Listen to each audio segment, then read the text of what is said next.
Частые перебои с водоснабжением по улице Гайдара в Сунже стали делом привычным. Да и вкус, цвет воды оставляли желать лучшего. Виной всему тонкостенные железные трубы, которые свой век давно отслужили, отмечает житель улицы Рашид Хамхоев. По его словам, с водопроводом проблема стоит очень давно. Воду можно было использовать только, чтобы полить огород или напоить скотину. Улица-то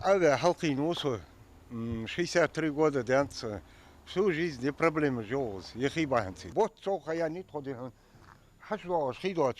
Лично совал. Перемен ждали недолго. Здесь прокладывают новые трубы. Городская администрация обещает, из каждого крана этой улицы совсем скоро пойдет чистая вода. Здесь уже прорыли траншею, выкопали ветхие трубы и сейчас прокладывают новые, полипропиленовые. Данные работы ведутся за счет муниципального бюджета в рамках программы, которую начала реализовывать администрация города в 2023 году.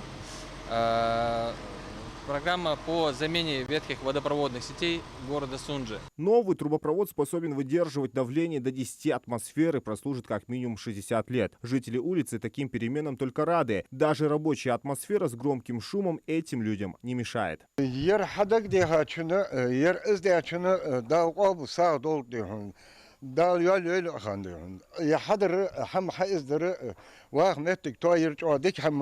Помимо замены водопровода по Гайдара, в этом году планируют охватить еще 10 улиц города, а это 5750 метров трубопровода. Уже заменили 800 метров. Муниципальный проект по замене ветхого водопровода действует с 2023 года, и за этот период удалось обновить около 40% трубопровода, а к концу этого года цифра вырастет до 50%. Мы заменяем наиболее ветхие водопроводные сети. И каждый год мы берем вот худшее из того, что остается. Наша цель – заменить полностью все металлические трубы на полипропилен. С начала момента реализации этой программы заменено более 10,5 километров ветхих водопроводных сетей. Это не считая 5,5 километров, которые будет заменено в текущем году. Если работать теми же темпами, как работаем и сейчас, в 2028 году мы должны завершить замену всех ветхих водопроводных сетей. На 2021 год у нас в месяц набиралось около 70-75 порывов.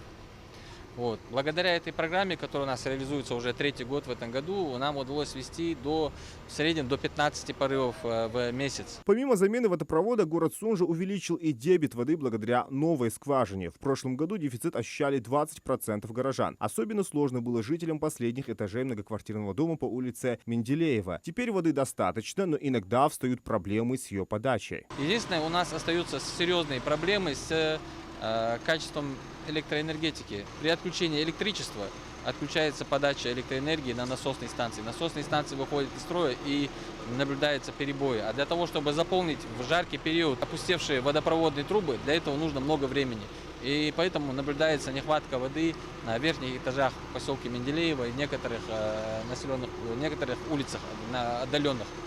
Вот. А в целом сама добыча покрывает с лихвой потребность города Сунжи с учетом той скважины 11, которую мы запустили в июне этого года. В общем, проблема с водой в Сунже уже решена, и ее дефицита нет. Сейчас же оставшиеся 4 года администрация будет работать над улучшением качества ресурса заменой ветхого водопровода и устранять проблему по его подаче. После возникновения перебоя с водоснабжением жители стали осознавать важность оплаты коммунальных услуг, понимая, что отсутствие обслуживания приводит к износу труб и, как следствие, к проблемам подачи воды. Зелимхан Калоев, Адам Гулоев, Султан Магушков, Магаз 24.